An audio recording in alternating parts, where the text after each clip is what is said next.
Welcome to the Prompt Commander AI podcast with Tim and Allan, where AI meets reality. Welcome, everyone. It's another episode of the Prompt Commander AI podcast. How you doing, Allan? I'm doing great. How are you guys? Good. We've got our guest, Cameron Korth here. I'm going to introduce him, and we'll have him introduce himself here in a minute. We've seen some huge responses to our first podcast. We're getting some people listening to it, so it's been great out there. Allan, tell everyone just a little bit more about what we've been up to and some of the people we've been working with. So we've been able to help a few people start using AI in their business, helping training them on different models and really starting up a few websites and integrating the whole process so that it's from start to finish for them. So it's been really exciting. It's fun. It's fun to help businesses out, and let them see their potential and growth. And we've got Cameron on here. We're going to talk to him a little some AI and about his business. Cameron, introduce yourself and tell us about your business, what you do, and just a little bit about yourself. Yeah, thank you so much for having me on, guys. I appreciate it. I'm the CEO of First Rate IT Services. We've been in business for just under 4 years. We provide managed IT and cybersecurity services, business to business. We also provide low voltage cabling services. I think that AI has definitely got its place here in the modern day world, and in the world we live in with technology. We're seeing advancements every single day in our industry and the industries that we support. But we're also seeing people and how they misuse AI and how it can become a detriment to a business very quickly. So it's very exciting times and a very exciting topic. So I'm glad you brought that up, though, that it can be a detriment to business, because I think that scares businesses. I like to teach them it shouldn't, but they should be planning for it. What types of things are you seeing that make it more of a detriment to them? Great question. So things that we're seeing are, first and foremost, the replication of AI is here. It's prominent, it's existent. And so with that being said, the biggest golden rule is use common sense. The same common sense that you were taught growing up. Don't give out your credit card information. Don't talk to AI like it's your friend. It's not. It's a computer that can now replicate itself. It's been proven in some university lab. I can't recall which, Stanford or Harvard, something along those lines, did a study on it. And they came back one morning, and then the AI instance had replicated itself 2 or 3 different times, and no one had given it that command. So with that, be cautious about what you're telling it. If you wouldn't give this piece of information to a complete stranger, you probably shouldn't be giving it to AI. Use generalized basics. Use hypotheticals. Use a company. If you're asking a question about your company, how can company X write a business operating agreement with X, Y, and Z parameters? Use a different name in there. Use different parameters that are similar but not exactly to what you're seeking, and then use that little noggin of yours and refine it from there. That way you're taking out all that information, that golden information that could become also dangerous in the wrong hands. No, you're right. We need to be careful. I'm probably a little too more personal with mine. Sometimes I should be. I joke sometimes. Well, not even really a joke. I've shared some of my problems with it along the way, but but it is a tool, and that's what Allan and I teach, is that it's a tool, and we like to, like we've worked with some attorneys and taught their paralegals, how to use it as a tool, so that tool isn't replacing them in their position, that they're using that tool. So, and how to do searches and utilize it. So that's some good things, though. Like, because I think there are going to be both sets of people. Those people who want to they'll dump all they want into it. And those people who want to stand back, and we need to accommodate both of those sets of people. Right? And so, no, that's some killer advice there. I feel like there's also a good middle ground, though. Instead of, and this is, in our business, we're not looking to have AI replace any one function of any person. We're not trying to have it replace all functions of one person. Rather, just simple tasks.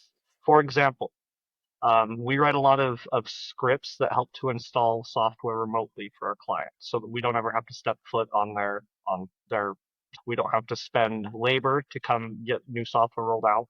And to write those scripts, yeah, we could definitely write them ourselves and look back at all that college education that we've got in different certifications. Or we can hop into ChatGPT and say, I would like a PowerShell script to install Google Chrome.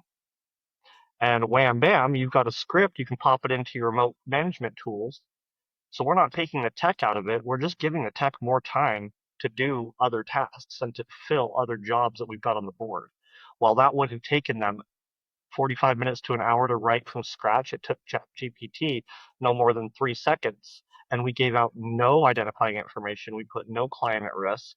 And this is something that can be used over and over and over and over again. So it is a very, very powerful tool when used in the correct way, I feel. Yeah, I think you hit the nail on the head, right? You can give it information, and it's pretty much like social media, how I would teach people when it was first out. Anything you don't want out in public, don't post it there, Exactly. right? And so, because I remember when Snapchat came out, people got in a lot of trouble because they thought, oh well, it goes away, right? And they were doing, My favorite story was this young girl here in Utah who Snapchatted herself doing 100 and some odd miles an hour down the freeway, and a Davis County police officer happened to see it, and he screenshotted it, showed up to her house later that afternoon, and full-fledged arrested her. And that was a really, really hard learning lesson that the things that are on the internet are there forever. Yep. So yeah, somebody was trying to use ChatGPT. I was talking to them, and they're like, "Well, I wanted to, do this, and I put my password in, and this, and I wanted to remember." I'm like, "No, no, no, no, no, no." But you bring up a good point though, because now we have things agents coming out, and operator, it will go do your grocery shopping for you. Yep. Mhm. I was talking to a guy yesterday who has it handling functions of his business, and he's given it access to accounts. And I'm not saying don't do those things, because I think those things are incredible. But what are some ways that people can, just, I guess, on the security side of things, how they can be more careful with that stuff? Absolutely. Great question. So I think there's a two-pronged approach to that is A, using credible sources, credible um, artificial intelligence engines such as ChatGPT or reputable companies. There was a Chinese company that came out and they were a pretty big contender to ChatGPT, and I can't recall the name of them right off the top. Redbook? What was that? Was it Redbook? It was not Redbook. It came out, it was within the last month, and moral of the story is a lot of people's businesses, included, started using this platform. And Oh, DeepSeek. It was DeepSeek. DeepSeek, yeah. then after some digging, some very easy digging from someone who was just a little curious, come to find out it's owned by the same people who own things like Temu and Alibaba, and they're all based in China. And there's a reason that our State Department has a block list on a lot of hardware and software that comes from countries such as China. So second pronged approach to that is putting controls in place. So let's use your client or colleague as an example who has access to all the accounts and so on and so forth. Yes, that's super great. And as long as the bot or the artificial intelligence model is doing as it's supposed to, all is well. However, I'm going to reference a story that I saw on LinkedIn about a truck dealership. And they used a chatbot to facilitate their website, little question mark, hey, I've got a question, I want to chat with somebody. And this gentleman was ready to purchase a vehicle, a truck, and he took the chatbot through the entire process, and the chatbot whipped up an offer that later the next morning when the dealers got in and the actual human beings, they realized they couldn't stand by this offer. It was far too low. And so he was walking out with a brand new truck, basically $15,000-$20,000 under retail. And so it became two things. It became a question on where does the legality stand on this? Because it wasn't a human being who drew up this contract, this offer, it was a chatbot. So in this situation, I know the state they resided in deemed that it was fault of the dealership because a human did design a chatbot, even though the chatbot is the one who concocted this contract, right? And so the controls that we put in place is, in this situation, we stop that artificial intelligence interaction at signing it. Contractual offers, anything that that a human would want to have control over, or a manager or a salesperson. So in your Yeah, situation, no, that's a great example, and that's a great example of, the negative space of AI. And I don't mean negative as in not positive. I mean negative as in where it shouldn't be, right, right? And so I've seen a lot of companies, and so, when I'm consulting these bigger companies, they want AI to fix all the problems, and they think that it's perfect and, kind of like what you saw with that dealership, or what you read about. But that's what I call lazy AI. They did not take time to train it. They did not take time to try to break it, hmm right? Because all of that costs money. They just said, "Oh, AI can do it. Here you go." And it can, but it's like giving a toddler access to all the candies and treats, right? They're gonna blow the place up. And so, yeah, it's giving it limitations and then testing those limitations. There's quite a few stories of tricking it to tell you certain things, right? And so I think a lot of people are jumping in and saying, well, it's the truth, right? Whatever it puts out is the truth. And you can see where people will compare two or three different models, or even the same model, and how they ask the question will give two different answers for the same question. And so it's like you said, use your brain, make sure that you're really in there thinking about what you're doing. And so one of the things that I've started saying is, don't let it think for you, let it process for you. And so it's exactly what you said with the coding thing was, hey, you told it what we need, it spit that out, and then you were able to use it over and over again for what you needed. right, But you didn't tell it, oh, hey, I just need this, point A to point Z, handle everything in between. You were just, I need these, between these 2 points, I need you to handle that processing. absolutely. And again, it all pulls back into having controls in place, letting AI do a task, a job, something that can be replaced, that we don't need to devote 15, 20, 30 minutes to a human. And allow that human to complete 15 of those same tasks in that same 5 or 10-minute window versus one. Right. Tim, One thing. Oh, go ahead. I was Finish going to your say, in thought your there, man. situation, all I would say was with accounts, you put controls in. If it's running through an API or an integration, you check boxes off that say money can't flow out of the account with this credential, with this login. It can view, it can read, but that's it. You give it all, you give it just enough to get the job done, but never give an API integration or an AI chatbot or model enough power to really do anything on its own. There needs to be that extra level of, I approve this, or I want this done. Anyways, go ahead, Tim. Yeah. I've been helping people along those lines use it to collaborate with them, right? To me, it's a total creative tool, but I get it to engage with me, challenge my thoughts, because I want my work to still be mine. A lot Mhm. of people, I think that's what scares people in the education space too. They don't want kids doing work that's not theirs, right? Neither do I. But Absolutely. let's teach kids to be creative with it. I love it when I'm writing a book right now through it. I'm writing the book, but it's challenging my thoughts. It's directing me to the correct audience, giving me word suggestions. And so I love tools like Canvas and ChatGPT that I can still go in and edit things. And these are the things I wish we could talk about more and educate people more on so that they're using that in business, totally elevating their jobs, their, you know, mindset and thought processes out there. So I just taught a presentation a few days ago, and that's what we spent most of our time talking about was just how to use this as an extension to your brain, but once again, we need that human, responsibility out there. I don't want us to forget as AI enhances itself. I mean, this thing's growing so fast that we have got to remember that we're the humans main and we're the ones directing it. Absolutely. And, I think that's a great example. I had a marketing campaign, and I am a less than creative individual. I can barely draw a circle. However, I do recall I popped into ChatGPT, and I've never quite thought to use it for thought-provoking prompts. That's a good one. I'm gonna have to give that a go. What I did do is I said, ChatGPT, I've got a marketing event, and it's taking place at this type of facility. It's happening this time of year, and this is what I'd like to accomplish as far as my message. My entire everything from my booth design to the color combo that I did for my promo, my swag items, everything came from ChatGPT. That would have taken me 4 or 5 hours to do on my own, and then not to mention all my OCD go backs and redesigns, and I don't want that. It made it really easy. And so, that's another great example. Tim is not even just in the logistical or operational piece of the business, but the creative side of it, and tying into education. What about a teacher looking to plan a lesson for the day, and they had to grade papers from an exam the night before? I mean, my gosh, why not just throw in the topics and what your key points are for the next day, because it's 11 o'clock at night, put in a chat GPT.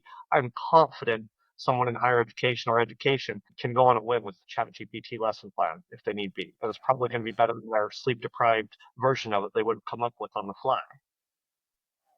It's interesting because, I've done some stuff with my kids, but I had a friend who totally wrote a paper on his own, taking a college class, turned it in, and they flagged it as AI. And he just writes on a really high intelligent level, right? And that's just the way he is. But it was funny that his paper he totally wrote himself Oh, that's so funny. got flagged as AI. So I don't even trust these tools that are supposed to detect it either. Exactly. I can attest to at least 3 or 4 cases here in Utah where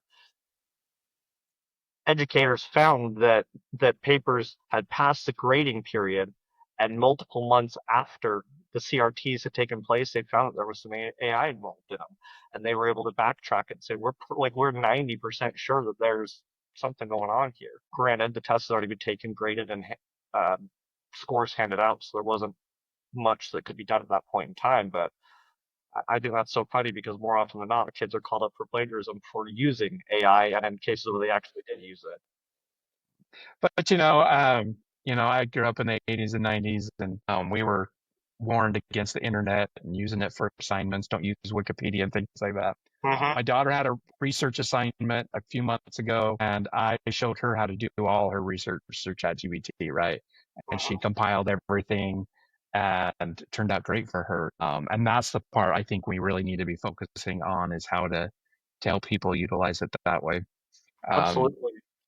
So are you guys only working with business owners, or do you guys have any type of emphasis into, grade schools and that lower education, teachers, educators? Because I think those are people that could honestly most easily take advantage of it in a universal capacity every single Yeah, one. we've actually gone and done a few presentations at a few schools, and the two of them, the teachers sent out assignments that they wanted the students to use GPT, Okay. and then also a few that they said, you can use it for research, but don't build your paper.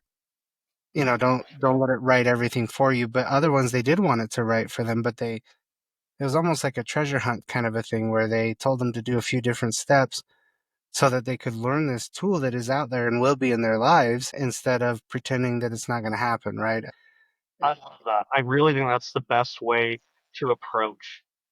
Let's just talk chat GPT in specific, or even just AI in general. But when we're talking about kids and then growing up around it, we don't want them to use it to cheat on their assignments. We've already established that. We don't want them to use it for malicious intent.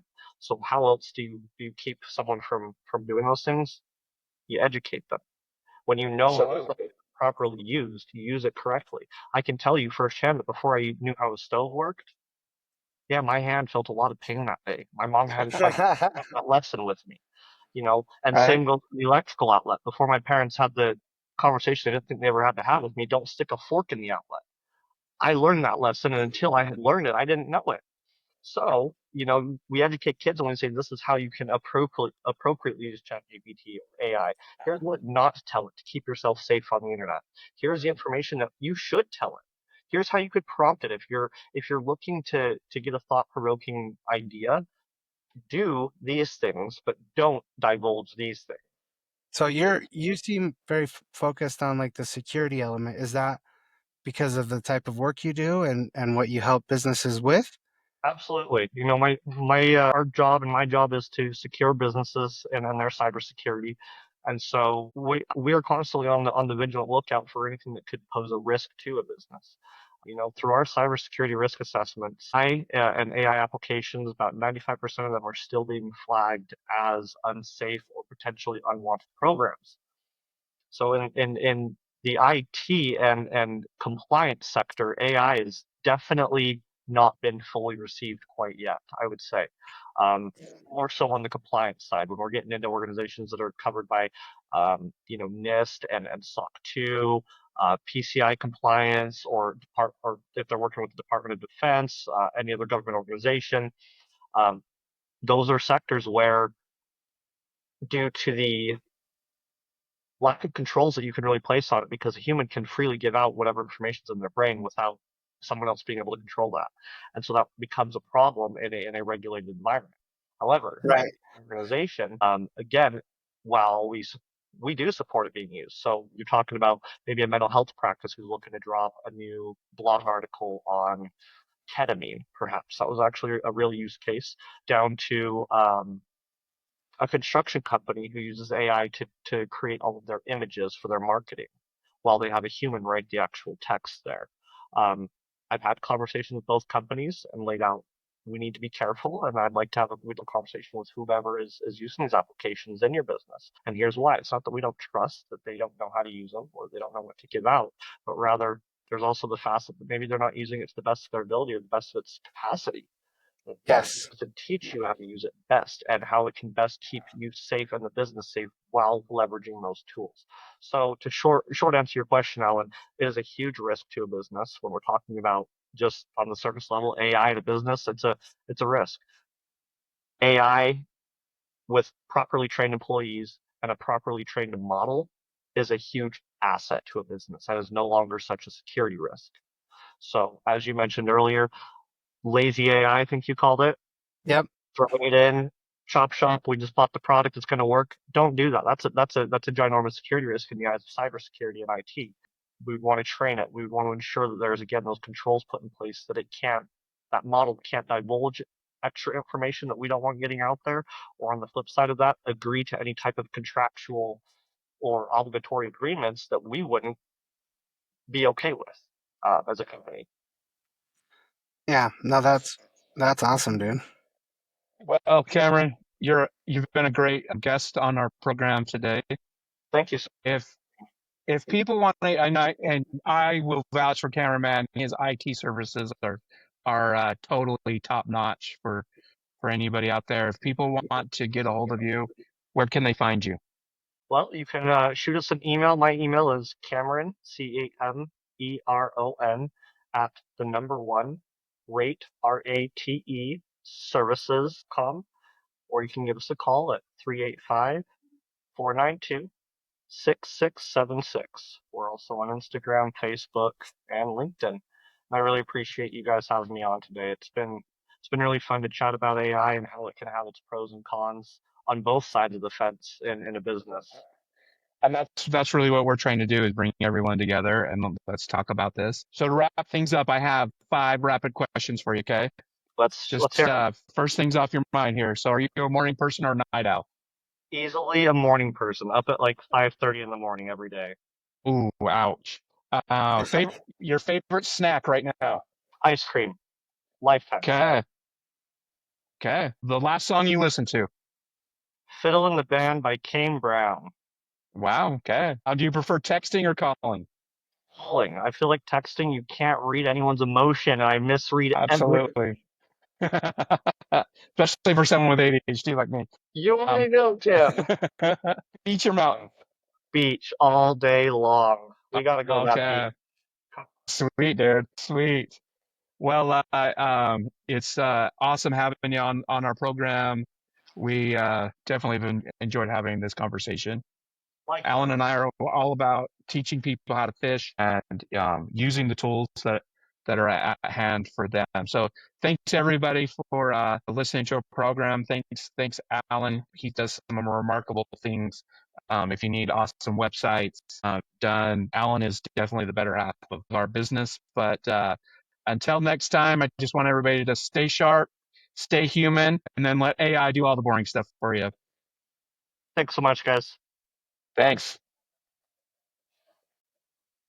Thanks for joining us on today's episode of the Prompt Commander AI podcast. If you'd like to be a guest on the show, shoot us an email at tim@promptcommander.ai. And as always, visit us at promptcommander.ai, where the future isn't coming, it's already here.